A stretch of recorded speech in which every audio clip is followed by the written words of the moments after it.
Muji, I'm Vishal from Mumbai. I love you. I love you too. I love you. I don't. I've been planning to come for the satsang for the past many years, and I used all my free will to try to come, but I could not. And this year, I had no plans.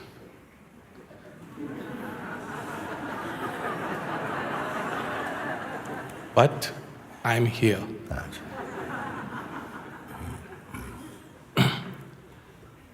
I feel hopeless because all the plans I make, they don't fructify. And what I don't make, they fructify. I sometimes feel like a puppet. I feel I have no control over my life or the life of anyone else. It's a good thing.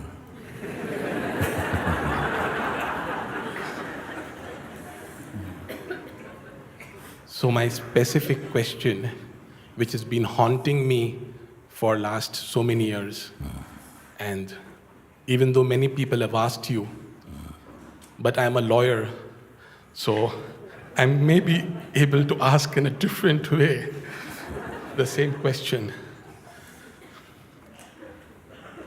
Do I have free will, or am I completely predestined? Because I feel I have no free will. And I read Raman Maharishi, I read Nisargadatta Maharaj, I read the Bhagavad Gita.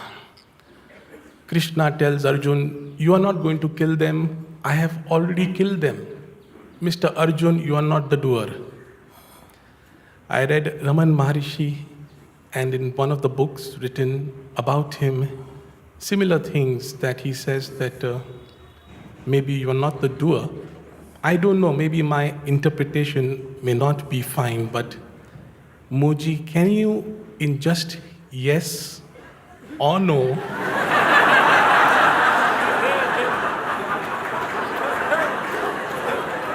just yes or no, without explanation. So you give me no free will.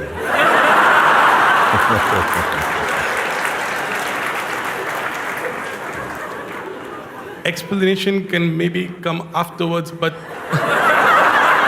just in one single word, yes or no, tell me this.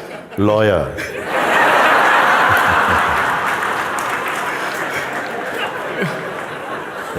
Can you just tell me this question? Do I have any free will? It's simple question, Muji.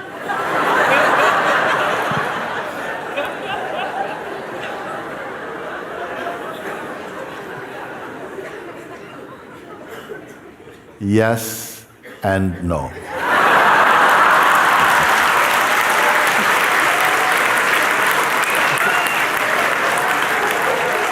Not fair.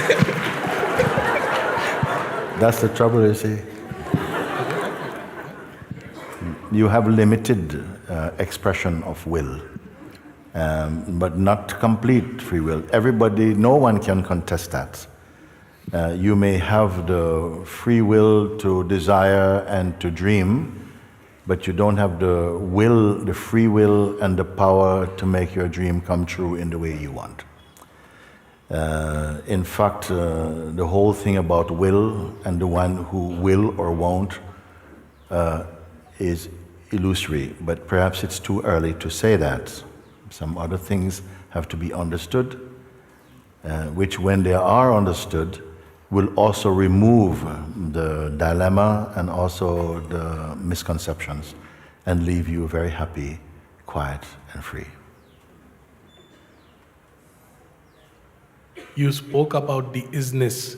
Isness is everywhere, and isness is, we are also isness. So if isness is doing everything, then what are we doing? We being what? Just to try and define when you say we or I, what are you referring to? We can slow down because it is important. I rather not spend long time also over something. If we can get there in the shortest, simplest way, I prefer. So when you say I or we, what are you referring to precisely? I do understand that I am not the body. I also understand that I may not be the mind, even though it troubles me so much. But that's the question. If You I'm not, who are troubled by the mind is what? Clearly, you're not identifying yourself as mind. You say you're troubled by the mind. So what could you be that is troubled by the mind? the watcher, somebody's continuously watching, that's for sure. Is that which is watching detachedly troubled by the mind?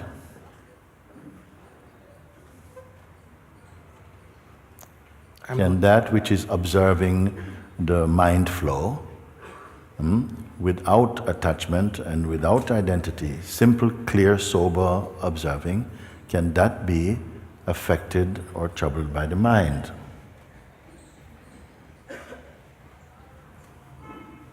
I'm not sure, but are these thoughts which come to me, are they coming from this so-called, I don't know what name to give it, so we use the word isness like you usually do. Moji, is this giving me the thoughts? For example, how did I come this year? I got a thought, something has happened. So how did it happen? Was it the isness which made things happen? This line is a very complicated route. I would rather, there are some questions, let's put it into two categories for now. I would ask questions which are knowledge questions, which you can ask. How did this happen? How does that work? So and so and so. I would call it knowledge question. And I will put another form of question as freedom questions. Questions concerning, yes, I am not able to control the mind flow, my thoughts, feelings, sensation. I have no control, it seems, over important things in my life. And I wish to go beyond that. I've heard that there's a state of freedom. Please, how can I attain this state? That's called freedom questions. They're quite broad also. So if we are going to talk about knowledge questions, of course, the mind is happy there because it is not threatened by a knowledge question. But about freedom question, I've put that at a higher place, whereby one is searching to be free from the intimidation of the mind, so to speak, or feeling harassed or agitated, and want to come away from that state. So those questions are pointed towards liberation from the influence or the hypnosis of the psychological identity. No? So which question would you want to put to me? I leave it to you. I just want to discover that isness, and I'm here for that. So hopefully I will not continue the line of knowledge questions, because I do understand that that may not lead me to the freedom path. Maybe much later, it might come around to that, but in the time we have here. So I will not waste the time. Okay. Maybe some other question, but thank you so much for giving me a yes and no answer. But, but hopefully I will figure it out somewhere on my own. And thank you so much. I again repeat, I love you, Moji. I love you. Okay. You can't go like that. You cannot go like that. I'm a true seeker. I'm a true seeker. A true seeker would not go like that. You came all the way from Mumbai, you've come here. I don't know how much time you have here. How much time you intend to stay here? I don't know, Moji. That's true, it's true, you don't know. And everything is spontaneous. After hearing you, I have stopped planning. I don't know about what's going to happen in the evening, tomorrow, day after. Yeah. And Is that a cause for worry or for relaxation? I have been relaxed now. Earlier, I used to be control freak. I used to sit in a plane and I wanted to fly the plane. I sit in a car behind and I want to tell the driver how to drive the car. I want to control everything, and I got stress. Okay. And then I go to doctor and he says, you have stress. I said, I know. And he says, relax. And I said, I don't know how to relax. That's when Muji came in my life. So I have learned to relax, but I cannot somehow let go. I cannot surrender. I have issues in surrendering because I'm so much used to controlling everything. But you say controlling is not working anymore. Yes, so now there is little improvement that I can let go, and I don't plan too much because I realized planning is useless. Okay. But I still don't know how to just let go. My mind What is about chattering like a just- monkey. If you cannot let go, what about let be? If you cannot let go, what about just let be? Meaning, let things be as they are. You be aware of them. And you can also become aware of, if I say to you, just let things be, leave things as they are, learn to observe for a little bit. Learn to observe. This is an excellent, great step in awakening to the true. Learn to observe without interfering for a while. Just observe, first of all, what is playing around you. Just be aware of them, but don't try to manipulate. We know that it doesn't work. Just be aware first, pay attention, and be also aware when reactions arise from you to want to control something, so you're observing that also. But don't log in to that pull. Don't be sucked into anything. Simply observe with detachment or with neutrality. It's a good point? Yes. Yes. So by doing that, at first you'll see that maybe there seem so many things happening. So much. Sometimes when it gets too much, it actually becomes easier to pay attention to yourself. If the traffic becomes too much, you can't keep up when the mind wants to count, and I say, no, don't count. Simply be aware that all this is coming and going. Everything you see, everything you experience is coming and going. Be very clear about that. Everything is coming and going. Now, you don't have to keep on watching that forever. Watch enough to recognize that what you're seeing, what you're observing, is not stationary, it's not stable. Whether it's on this side of the eyes, in terms of the movements in life, or on behind the eyes, in the realm of thought and feeling, all are observable. Just observe, okay? Then at a certain point, if you observe with detachment, you're observing energy, some energy will come back to the place of the observer. And you'll start to become aware of the environment of the observer. You understand this? Yes. That is very important, because right there and then you will feel the presence of grace in the form of peace and some spaciousness, a lightness. A sense of fear or agitation will start to drift away. And you become increasingly clear that there's only a sense of presence right in the place of I. Where I is, I and presence become one. This is the most significant early steps you can take.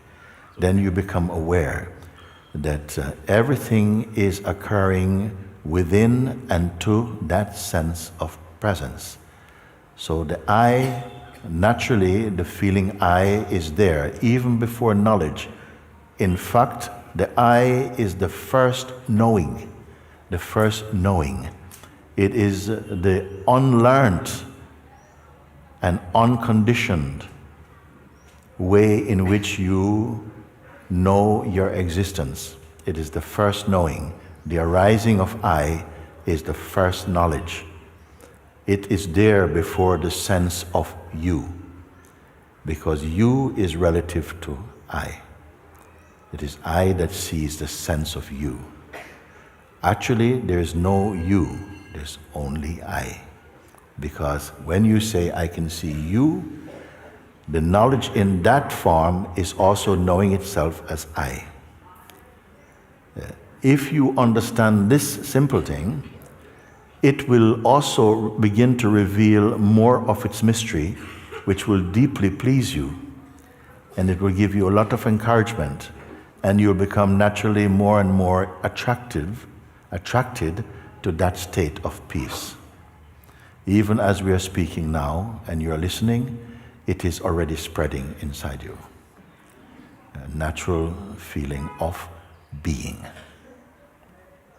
I've been trying to do this with watching my breath and trying to be as present as possible, not rolling in the past or thinking of the future. Okay? Trying to be as alive and as present in the present moment. I've been trying to do that through meditation techniques like watching the breath. And what is the result of it? Result is I get temporary reliefness, and I'm able to maintain it for maybe sometimes 2 minutes, 5 minutes. What 20 happens if relief, which is the fruit of that exercise, what happens if even the feeling of relief is also observed? Can you repeat the last part? Yes. What happened? You say after the practice of this, the outcome of the practice is that you feel a little relief.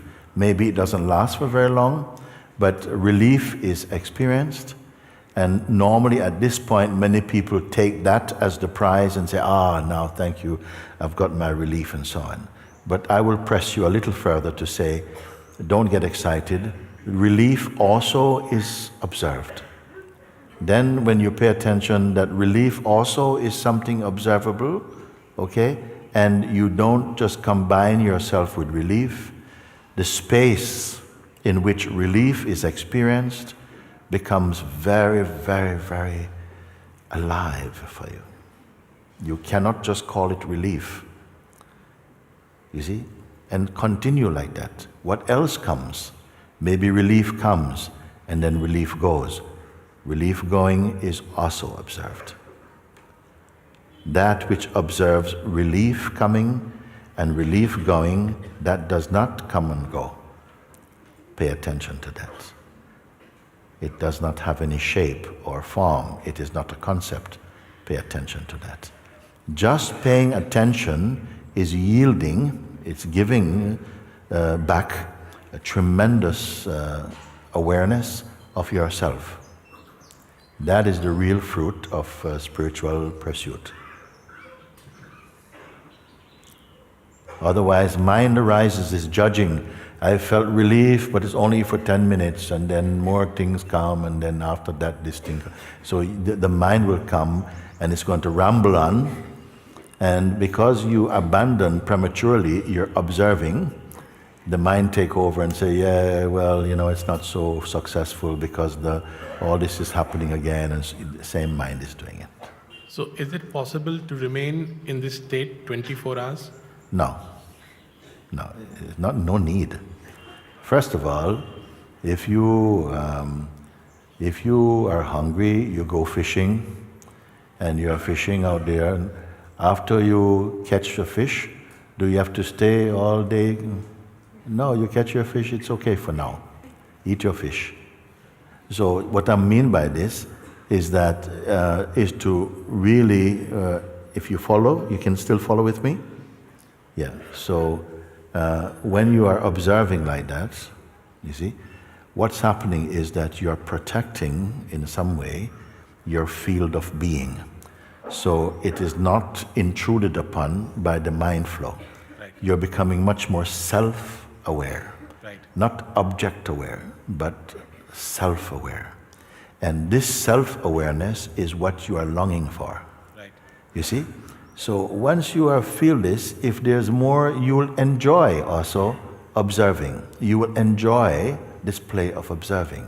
It's not a task, it becomes a joy.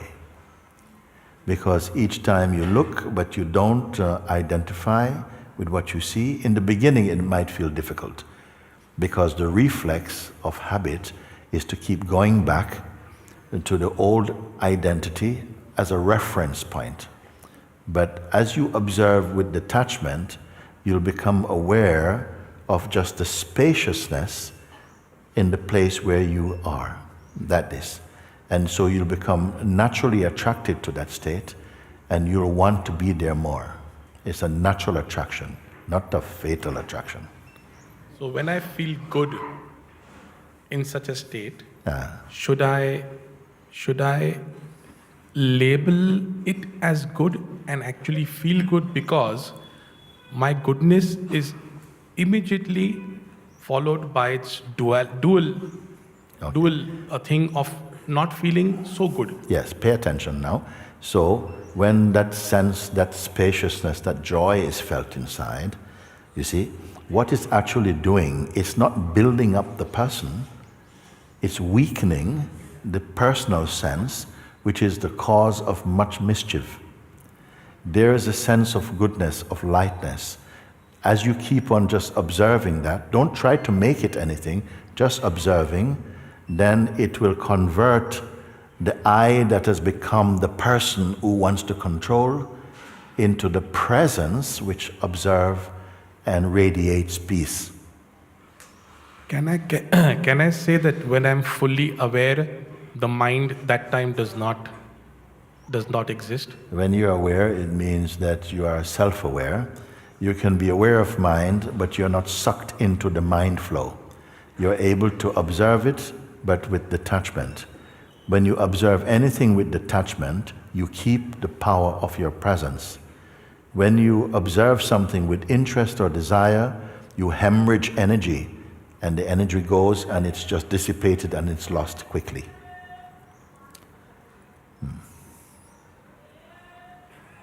Thank you. Yeah, very good. Please tell me, what is your state of being now as a result of looking like this? I am extremely present, and I'm just listening without thinking. Yeah. I repeat, I'm listening without thinking. Yeah. Because I'm hoping that some word or words may trigger something inside me, Yes. which I already, my isness knows. Yeah. And I might just discover. This I that is on duty now, looking to see what will benefit me, is going to cause trouble. This I feeling that arises, don't identify with that. Don't put yourself in this position, because it is not a good assessor. It is not a good. It is also very emotionally unstable. So it will feel, you're down, and next minute, oh no. So don't give the measuring to that one. Let that one itself be measured, meaning that you are aware of that state, but don't identify. In fact, as far and as long as possible, don't identify with anything or as anything. There's a spaciousness which is present with you. Don't go into shape. When you go into shape, you come into time, situation, change, all these things come. So when I do that, I feel scared that I may go mad.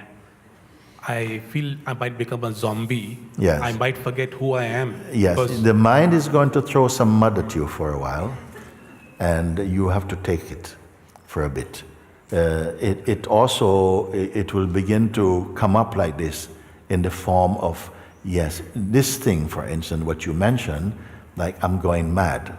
That's what comes up when you feel you're losing the sense of control, because we are obsessed about control, because of the fear that life is always on the verge of some chaos and you have to control, otherwise everything will fall apart. That's an illusion and a delusion which is perpetuating a state of sadness in you. So what happens is when these states come, as you are relaxing, you see, it's like the next charge of stress is coming, like you're going to go crazy. And what happens is that we quickly believe these thoughts, and you believe them into existence, and they become your experience. You're not going mad, as in fact you are already mad. You are becoming sane. But we don't know that yet because we have associated being in control with being on top of the water.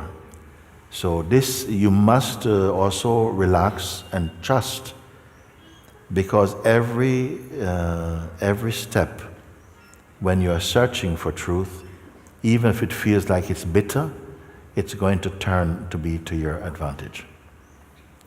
So bear that. Are there any signs that you can tell us that yes, I am on the right path, and there are some signs which I know that I'm on the right path, there's transformation happening? Because sometimes, since I don't have access to you every day, and I can't call you up and say, Muji, this is happening to me, are there some guidelines or some things which can tell me, yes, I'm on the right path? You have so many help. You only need to become aware of it. Even the invitation you mentioned, that is a tremendous friend, because it's like, I call it the listening mirror. Because as you listen and you follow, it's revealing your true position. And you must pay attention to that and in some way verify. Don't keep doubting, because the mind will keep coming, you see. And the whole habit or reflex is to keep believing what the mind say. The mind energy is highly overrated. We have given too much respect to it. You believe in it, even though it lies so often. We still feel that is the only real. That's your private Google. You use your mind like that. But as you become more aware of your natural and intuitive power, there will be a switch from relying upon the mind, which is very, very turbulent state and very unsteady state, to rest more in the presence of being, you see? So that's a good indicator. You'll start to feel less stressed, more spacious, more open, you see? And they come quickly. It's not that you have to wait for 6 months, 8 months. No, quickly. This is a tree that bears fruit immediately. Once planted, this tree bears fruit immediately. What is the fruit of this tree? Peace, joy, openness, spaciousness, contentment, the blossoming of universal love. This is your peace. Plenty of indicators, plenty of support also. You simply need to be aware of them. Many times things come to you and the mind mislabels them as inauspicious, when in fact, if you watch from your stillness, you'll see that something that looked like it came in rough packaging had a diamond in it. But the mind is saying, who will send something like that in the bin? So these things, you'll develop much more sensitivity, much better quality of discernment, but they're coming automatically. I'm not giving you a job. Just saying, all you need to do is to keep paying attention to the traffic of thoughts, sensations at first, and don't own them. Just, if you don't own them, meaning that you stay detached from them, you'll become naturally self-aware. Not phenomenon aware only, but self-aware is not an object awareness, it's a sort of vibration field, and you'll enjoy and you become naturally attracted to that. The more you're attracted to this, the more you'll develop in it. Muji, is there a technique? Is there a what? Technique. Technique. For example, you say be self-aware, be this, do that. My question is there a specific technique to do that? For example, there may be a technique to watch your breath, which may bring you self-awareness, or at least in the presence. So is there a technique? Okay, let's do now. You are asking like that. I've given you a very simple direction. You're a lawyer, okay? I don't know how much you listen, but it's a very simple direction. Now you're asking even technique. I'm going to show you now. If I say, including all that I've said to you right now, if you don't hold any impression in your mind, don't be thinking, oh yeah, okay, this question, no question. And also nothing that you think you know. If you can just leave it aside for now. Just leave everything. Yes. Everything. Pull the chain. Everything. Just don't touch anything at all. But really do it. And anyone can join in this. It's so simple. Leave everything first. Even your identity, your role as a lawyer, as a father, as whatever. Just for a moment. Just don't hold those. And just leave them aside for a moment. So that you can experience an emptiness. Do this now. Just drop everything. Yeah? This is going to be the easiest of technique. It's a non-technique technique.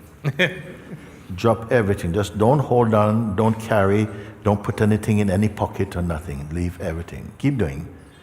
Don't hold on. Whatever you can think of, just leave it for the moment. And when we are finished, like this, in a few moments, you can pick them back up again. But just like this, you do it. Just do it now. Yes. Just empty.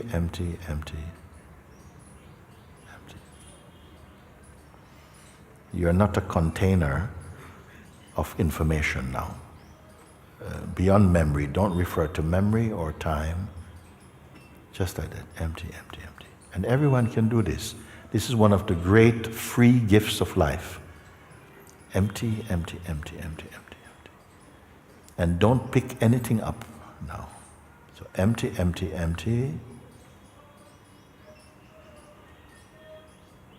Empty even of somebody being empty. Just empty. Just do. Don't imagine emptiness. Just let go. Everyone can do. Some people find even this difficult because they feel it's a technique. So it's not a technique. Just you drop it. Empty. And even the idea, okay, now what? Don't touch that. No next. No next. Simply be. Pay attention. No event. Empty. All I ask you is only to be aware. Empty awareness. Empty and aware. No waiting. No concepts.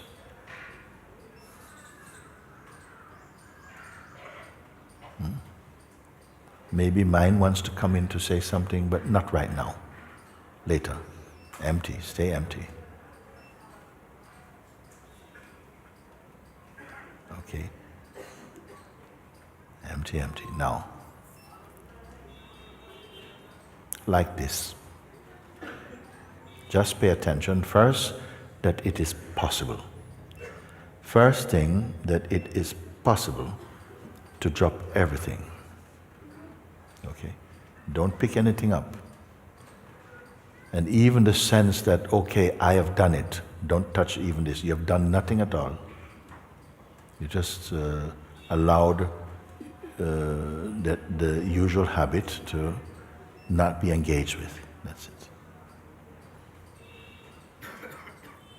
So first of all, be aware of what is here.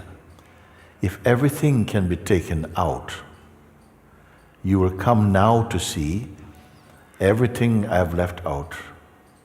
What is it that remains by itself, which was not put there and cannot be taken out? Even the sense of yourself as a person, don't use that as a reference. So even if the person the self-image, the self-portrait of yourself can be disregarded for a moment. What is here now? Don't answer yet. I'm just use my question, pay attention. What remains, you see? That which remains here now. Is it personal?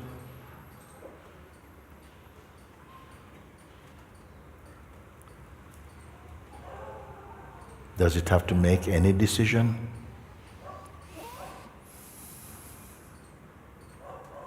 Answer.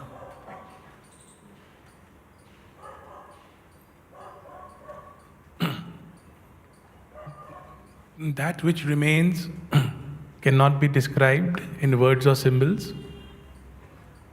but Very good. it can be experienced. Yes. It is being experienced by another or where? What is experiencing it? It is experience itself. It is experience itself. It is experience itself. So it's not It one is- thing experiencing another thing. It is an self-experience. experiencing. Yes. It is an experiencing. Okay. Stay right here. In this, is there any effort here? No, No effort. Okay. it is not No. a doing, it's a happening. Yes. Is it a happening? I think so. No, don't think, look. Is it an happening? Pay attention now. Everyone who chooses to look in this way, is it a happening? Please answer. But it is not a doing. So it is not a doing. It is a presence. And maybe new English word, presencing. I'll accept for the moment. Can it by itself? Because did you create it? No. No. Can it go away? No. Thank you. Is there a boundary beyond which it is not? Limitless. Limitless. And forever. Okay. Can it become sick, No. depressed, No. confused? No. No. Thank you. So it's the nameless. We can't name it. Yes. It's not an object. Yeah. Don't put too much commentary. I'm going to ask, like you told me before, yes or no. I'm going to say, for you, yes or no. Okay? Yeah.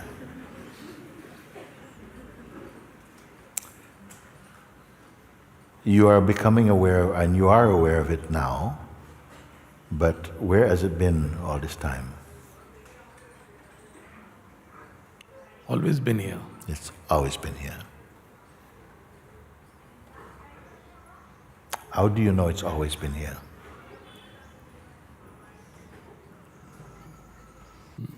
You said that without thinking, and I accept. What gives you the authority to say it's always been here? Because it feels that way. And I don't see a beginning or an end. Yes. Okay. Then the next question you have half taken. You did not create it. Was it born or created? No, neither. Okay. Can it come to an end? No. Thank you. Just like this is good. Is it a belief system? No, it's reality. It's the truth. Ah. Satya. Okay.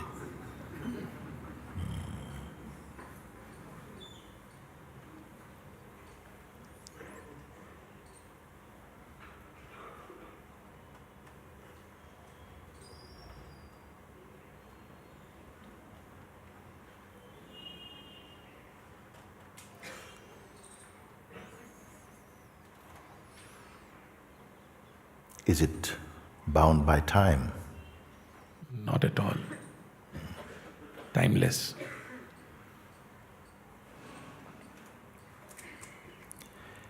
Okay, let's take one more question, and that would be, this question is, what must you do to reach it? Do nothing. Why do nothing? No effort? How far away from you is it? No distance. No distance. So if you say, and you agree, it is not personal, it was not created, it's not merely a mood or something, it's not a philosophy or some kind of belief system. Is it a religion? No. No. It cannot become sick or depressed or confused. It was not born. It cannot die. It is not time. It cannot fade. Then I ask you, you are discovering it now, but where has it been until now? You say it's always been here. It's timeless. There is no part of the universe where it doesn't exist. Now, I ask this question to you. What can you do to get to it? How much distance? You say, no distance. And so this is why I say that if all these things are true, you did not have to go away to do any research about this. Out of your own being you could confirm with such confidence. Then you must be speaking, perceiving, knowing yourself. This is the self. Is it an object? Does it have shape?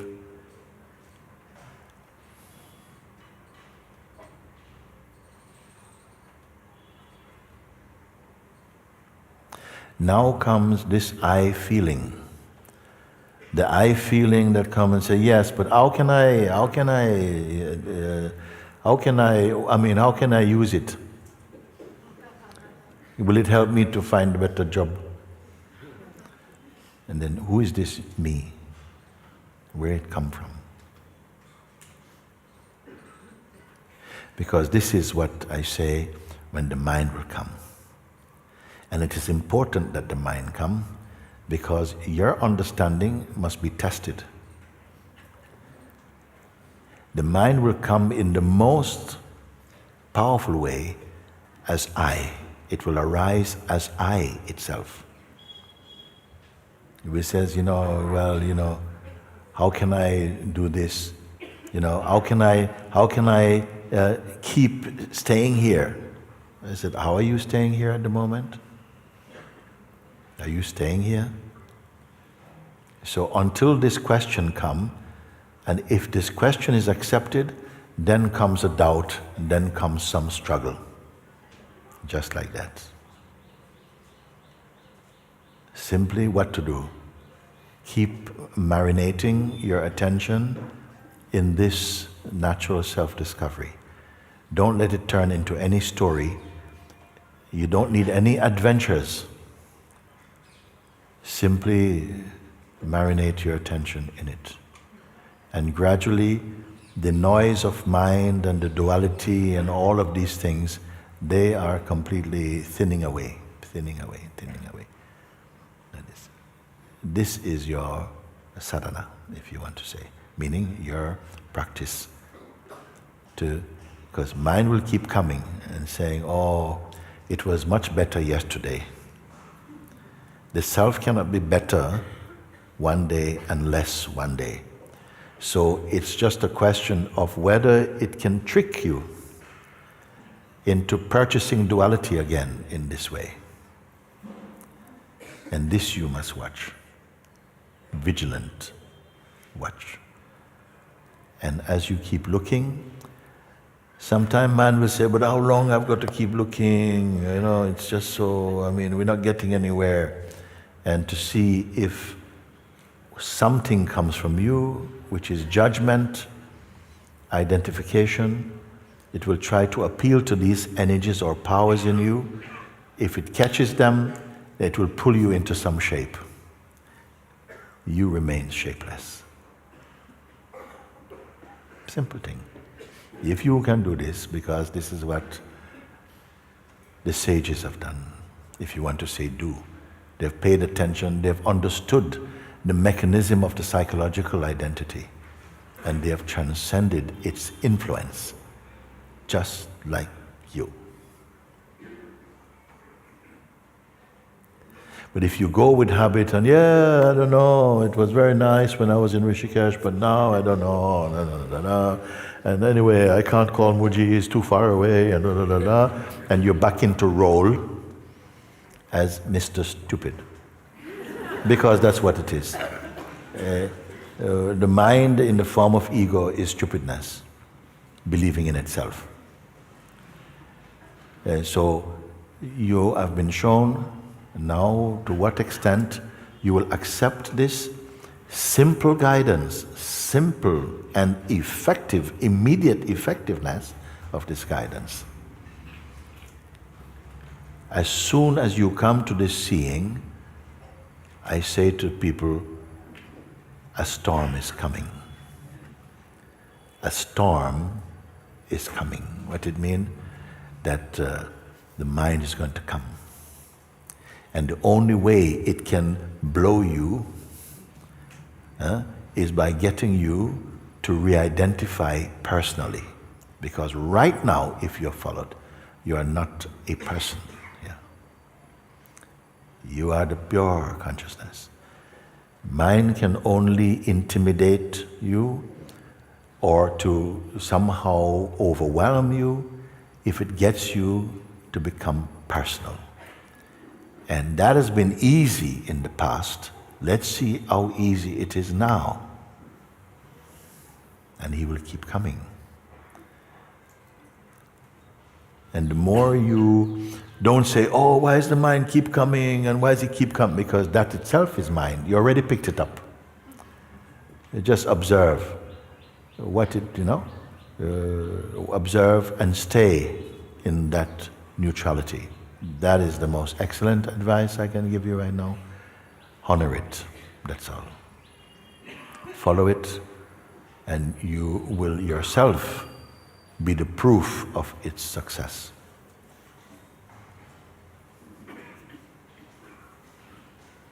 Thank you, Muji. Thank you. Once again, I love you.